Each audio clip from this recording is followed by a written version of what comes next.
1장 코스모스의 바닷가에서.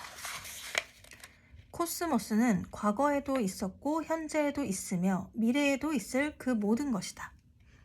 코스모스를 정관하노라면 깊은 울림을 가슴으로 느낄 수 있다. 나는 그때마다 등골이 오싹해지고 목소리가 가늘게 떨리며 아득히 높은 데서 어렴풋한 기억의 심연으로 떨어지는 듯한 아주 묘한 느낌에 사로잡히고는 한다. 코스모스를 정관한다는 것이 미지 중 미지의 세계와 마주함이기 때문이다. 그러므로 그 울림, 그 느낌, 그 감정이야말로 인간이라면 그 누구나 하게 되는 당연한 반응이 아니고 무엇이겠는가.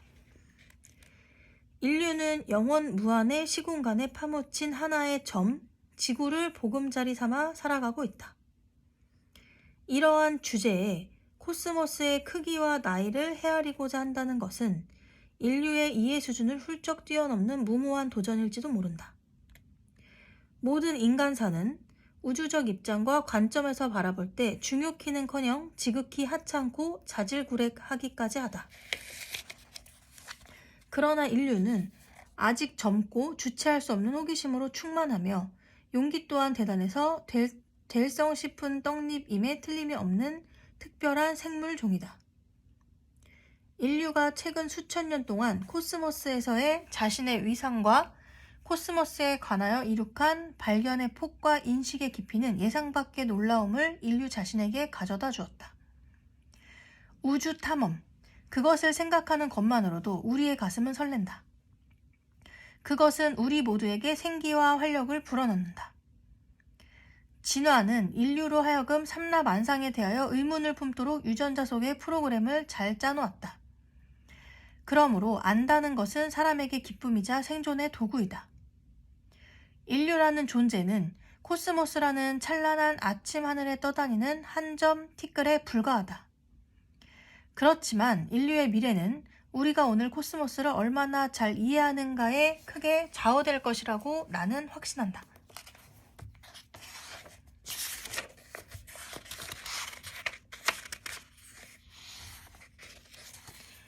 우리가 이제 떠나려는 탐험에는 회의의 정신과 상상력이 필요하다. 상상력에만 의존한다면 존재하지도 않는 세계로 빠져버리는 우를 범하게 될 것이다. 그러나 우리 앞에 놓인 탐험은 상상력 없이는 단 한 발짝도 뗄 수 없는 여정의 연속일 것이다. 회의의 정신은 공상과 실제를 분간할 줄 알게 하여 억측의 실현성 여부를 검증해준다. 코스모스는 그 바닥을 알 수 없는 깊은 보물창고로서 그 우아한 실제, 절묘한 상관관계 그리고 기묘한 작동 원리를 그 안에 모두 품고 있다. 코스모스를 거대한 바다라고 생각한다면 지구의 표면은 곧 바닷가에 해당한다. 우주라는 바다에 대하여 우리가 알고 있는 것은 거의 대부분 우리가 이 바닷가에 서서 스스로 보고 배워서 알아낸 것이다. 직접 바닷물 속으로 들어간 것은 극히 최근의 일이다. 그것은 겨우 발가락을 적시는 수준이었다. 아니 기껏해야 발목을 물에 적셨다고나 할까. 그 물은 시원해서 좋다.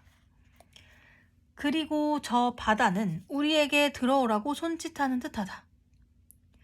우리가 바로 이 바다에서 나왔다는 사실을 우리는 가슴 저 깊숙한 곳으로부터 알고 있다. 그래서 인간은 근원으로 되돌아가고 싶다는 소망을 간절하게 품는 것이다. 비록 우리의 이러한 갈망이 이 미지의 신들의 심기를 불편케 할지언정 그것을 불경스럽다고만 탓하지 말자. 코스모스는 너무 거대하여 우리가 통상 사용하는 길이 단위인 미터나 마일로는 도무지 그 크기를 가늠할 수 없다. 미터나 마일은 지상에서 쓰기에 편리하도록 고안된 단위일 뿐이다.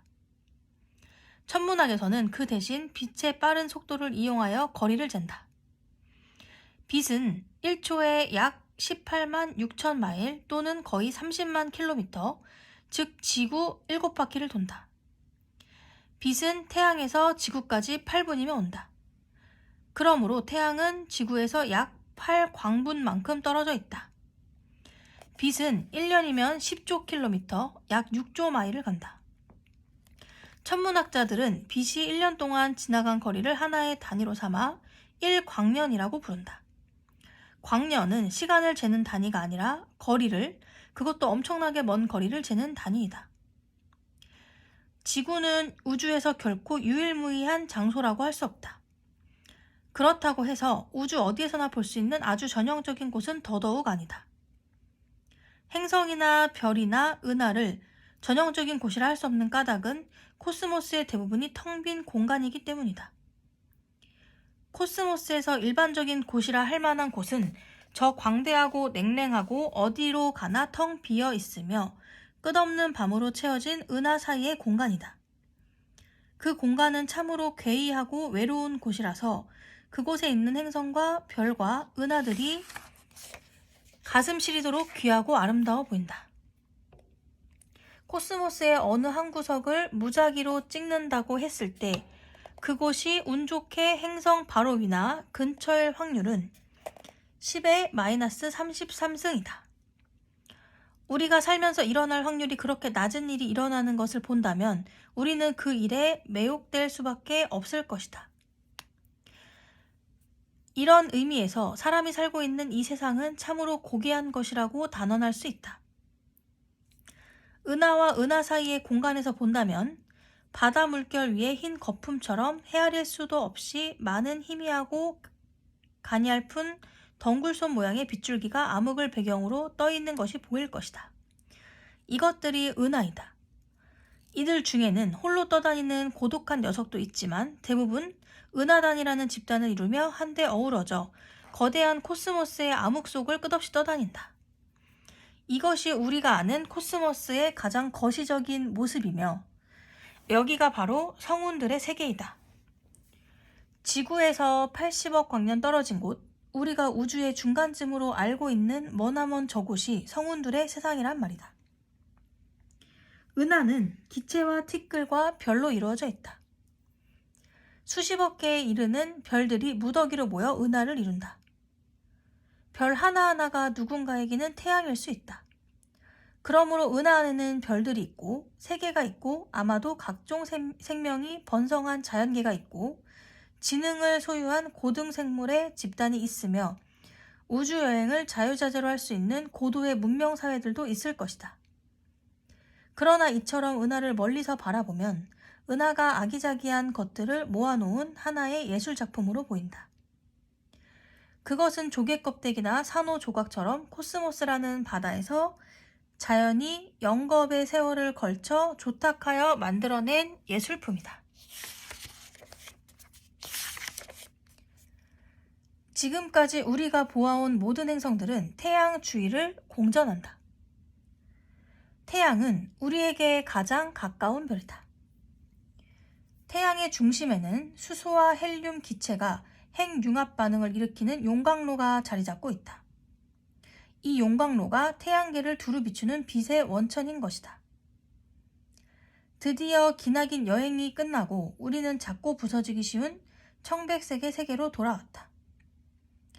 우리의 상상력이 아무리 대담하게 비약한다 한들 지구를 코스모스라는 광대한 바다와 대등하다 할 수는 없을 것이다.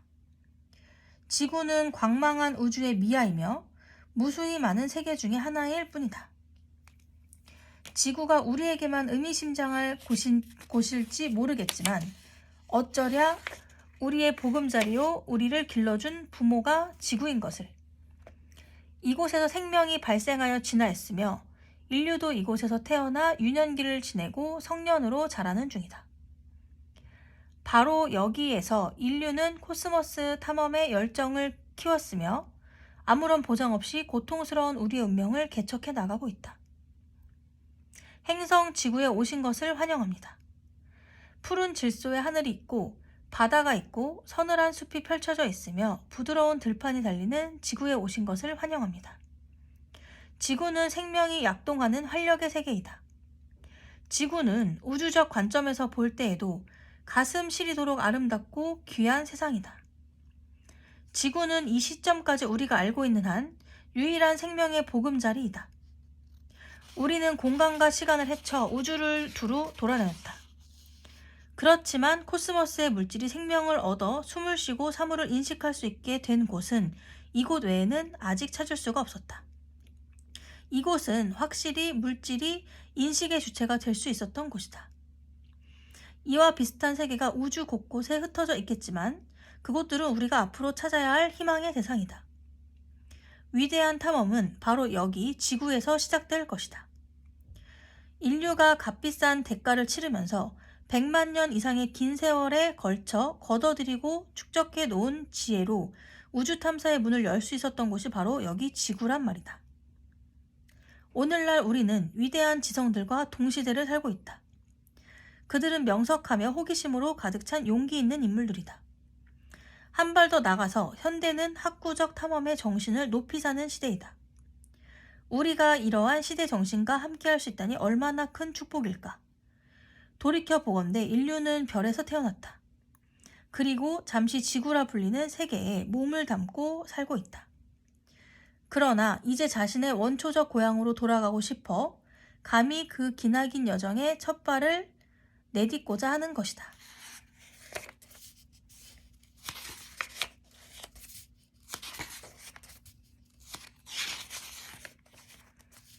알렉산드리아는 기원전 300년경부터 약 600년 동안 인류를 우주의 바다로 이끈 지적 모험을 잉태하고 양육한 곳이다. 그러나 그 대리석 도시의 위용과 영광의 흔적은 이제 어디에서도 찾아볼 수 없다. 피지배층이 느꼈던 배움에 대한 두려움과 그들이 겪어야 했던 지배층으로부터의 억압에 대한 반작용의 결과로 옛 알렉산드리아의 영광은 대중의 기억에서 거의 완전히 지워지고 말았다. 알렉산드리아에는 지극히 다양한 사람들이 살았다. 번성 초기에는 마케도니아 병사가, 좀 후대에 와서는 로마의 병사들이 우글댔다. 알렉산드리아의 전성기에는 이집트의 사제, 그리스의 귀족, 페니키아 선원, 유대인 상인, 인도와 사하라 사막 남쪽의 지방에서 온 아프리카 방문객 같은 다양한 사람들이 대체적으로 같이 어울리고 서로 존중하면서 살았다. 알렉산드리아는 알렉산더 대왕이 그의 전 경호원을 시켜 건설한 도시이다. 알렉산더 대왕은 외래 문화를 존중했고 개방적 성격의 인물로서 지식 추구의 분위기를 조성하는 데 주력했다. 전설에 따르면 알렉산더 대왕이 종 모양의 잠수 기구를 타고 홍해 바닷속으로 내려간 세계 최초의 인물이라고 한다. 그 사건의 사실 여부는 여기서 그리 중요하지 않다. 이 이야기 하나만으로도 우리는 그의 탐구 정신을 충분히 알 수 있기 때문이다. 알렉산더 대왕은 자기 수하의 장군들과 병사들이 페르시아나 인도의 여인들과 혼인하기를 권장했다. 그는 다른 나라의 신도 존중했으며 이국적이고 기이한 동물들을 수집했다. 스승인 아리스토텔레스에게는 코끼리를 선물하기도 했다. 그는 호화롭게 건설된 이 도시가 무역, 문화, 학문에 관한 세계의 중심지가 되기를 원했다. 폭이 30m나 되는 넓은 도로를 깔고 그 주위에는 우아한 건물들과 조각상으로 꾸몄다. 알렉산드리아에서는 알렉산더 대왕의 기념 묘역과 고대 세계 7대 불가사의 중의 하나인 파로스 등대를 볼 수 있었다. 그러나 알렉산드리아의 제일 가는 자랑거리는 알렉산드리아 대도서관과 그 부속 박물관들이었다. 박물관이란 사실 이름을 그대로 옮기면 뮤즈라고 불리던 9 여신의 전공 분야에 각각 받쳐진 연구소였다. 그 전설의 도서관은 거의 모두 사라져버렸고 오늘날에는 당시 별관에 불과했던 세라피움이라는 축축하고 잊혀진 지하실 하나만 남아있다. 세라피움은 본래 세라피스 신에게 바쳐진 신전이었는데 후대의 지식에 봉헌된 성전으로 바뀐 셈이다. 물질적인 유물로는 썩어 부서져가는 책꽂이 선반 서너 개가 고작이다. 그러나 이곳이 한때는 지구에서 가장 거대했던 도시의 심장이자 영광이었다. 세계 역사상 최초로 설립된 진정한 의미의 연구 현장이었다. 도서관 소속 학자들은 코스모스 전체를 연구했다. 코스모스는 우주의 질서를 뜻하는 그리스어이며 카오스에 대응되는 개념이기도 하다. 코스모스라는 단어는 만물이 서로 깊이 연관되어 있음을 내포한다. 그리고 우주가 얼마나 미묘하고 복잡하게 만들어지고 돌아가는지에 대한 인간의 경외심이 이 단어 하나에 고스란히 담겨져 있다. 학자들은 알렉산드리아 대도서관에 모여 물리학, 문학, 약학, 천문학, 지리학, 철학, 수학, 생물학, 공학 등을 두루 탐구할 수 있었다. 과학과 학문의 시대가 도래했던 것이다. 전 세계의 천재들이 몰려와서 함께 용약하던 알렉산드리아 대도서관은 인류 역사상 최초로 세계의 모든 지식을 체계적으로 수집하여 집대성하려던 곳이었다.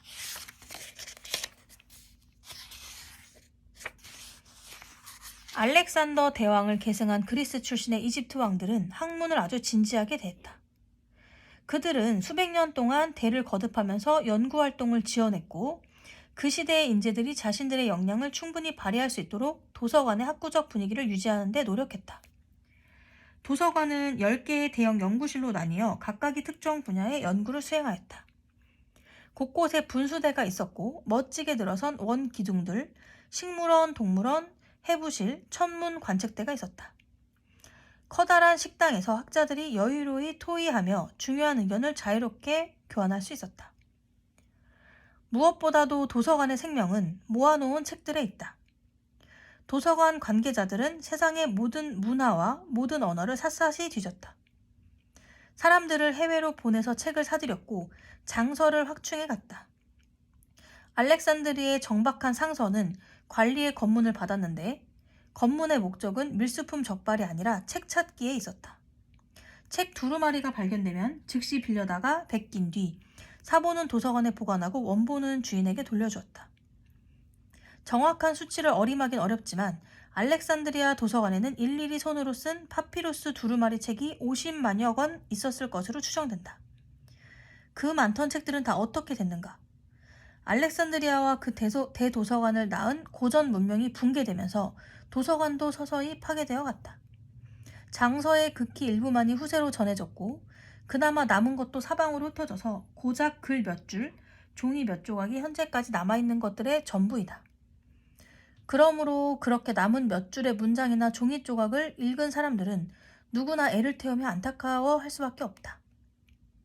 한 예로 우리가 알고 있는 바에 따르면 알렉산드리아 도서관의 서가에는 사모스의 아리스타르코스라는 천문학자가 쓴 책이 한때 소장되어 있었다고 한다. 그는 지구도 하나의 행성으로서 여타의 행성처럼 태양 주위를 공전한다고 주장했으며 별들이 대단히 멀리 떨어져 있는 천체라는 사실을 알고 있었다고 한다. 그가 내린 결론은 모두 다 옳았지만 이 사실을 재발견하기까지 인류는 거의 2000여 년의 세월을 더 기다려야만 했다. 아리스타르코스의 업적이 소실됐기에 느끼게 되는 우리의 애석함의 10만 배를 곱하면 고전 문명이 일으켰던 업적의 숭고함과 그의 파괴가 얼마나 큰 비극을 인류에게 안겨줬는지 조금은 알 수가 있을 것이다. 현대의 과학은 고대 세계가 알고 있던 과학의 수준을 넘어선 지 오래다. 그러나 우리의 역사적 자료에는 메울 수 없는 공백이 이가 빠진 듯 여기저기 뚫려 있다. 알렉산드리아 도서관의 도서 대여증 하나만 남아 있었더라면 과거의 수수께끼들을 많이 밝혀낼 수 있을 터인데 하는 생각을 하면 참으로 안타깝기가 이를 데 없다.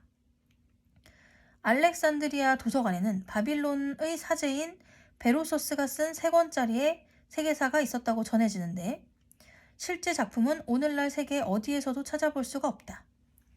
천지창조부터 대홍수까지를 다루는 제1권에서 베로소스는 그 기간을 43만 2천년으로 잡았다.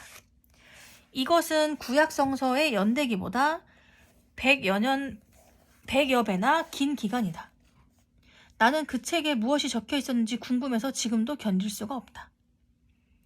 고대인들은 세계가 아주 오래됐다는 사실을 알고 있었다. 그래서 먼 과거까지 들여다보고자 했던 것이다.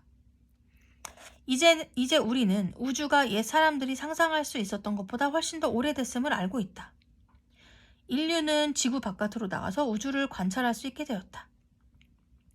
그 결과 우리는 한 점 티끌 위에 살고 있고 그 티끌은 그저 그렇고 그런 별의 주위를 돌며 또 그 별은 보잘것없는 어느 은하에 외진 한 귀퉁이에 틀어박혀 있음을 알게 되었다.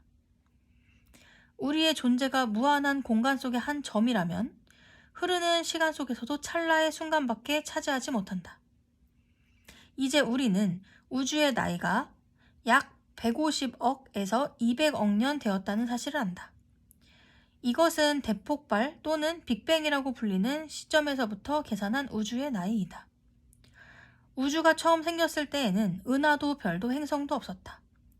생명도 문명도 없이 그저 휘황한 불덩이가 우주 공간을 균일하게 채우고 있었을 뿐이다. 대폭발의 혼돈으로부터 이제 막 우리가 깨닫기 시작한 조화의 코스모스로 이어지기까지 우주가 밟아온 진화 과정은 물질과 에너지의 멋진 상호 변환이었다. 이 지극히 숭고한 전환의 과정을 엿볼 수 있음은 인류사에서 현대인만이 누릴 수 있는 특권임을 깨달아야 한다. 그리고 우주 어딘가에서 우리보다 지능이 더 높은 생물을 찾을 때까지 우리 인류야말로 우주가 내놓은 가장 눈부신 변환의 결과물이라고 할 수 있을 것이다. 인류는 대폭발의 아득히 먼 후손이다. 우리는 코스모스에서 나왔다. 그리고 코스모스를 알고자 더불어 코스모스를 변화시키고자 태어난 존재이다.